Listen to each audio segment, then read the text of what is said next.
2007 Nissan Maxima SE, gauge pods and gauge pod holder. Air to fuel ratio, volt. They both have power, ground, and backlit. Air to fuel ratio has an extra wire, which is a green one, which is a signal for the output input to read optimal, lean, or rich. For the oxygen 2 sensor, I mounted the gauge pod holder on the pillar to the car.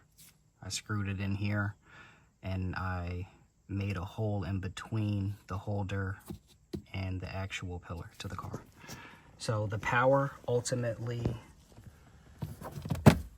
is wired to the mirror switch. There's a purple wire behind this switch which gives it the auxiliary power when you turn the key.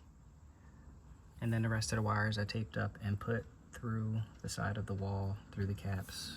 Let's see. Through the caps there, up there, to the left front fender.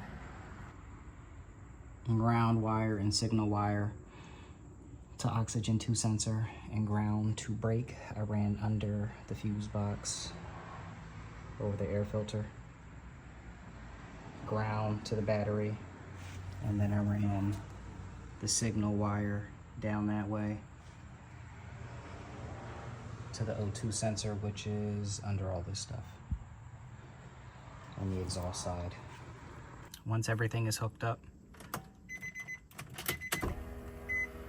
auxiliary power, everything's working. Start the car.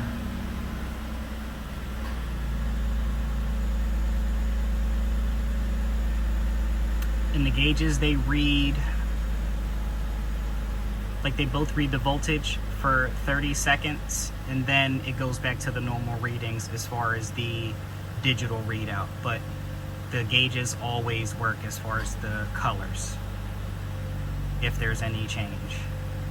But as far as the volt, that red dot, that reads the battery. It's like a timeout for the gauges. They time out to read the battery for 30 seconds and then they go back to normal operating use.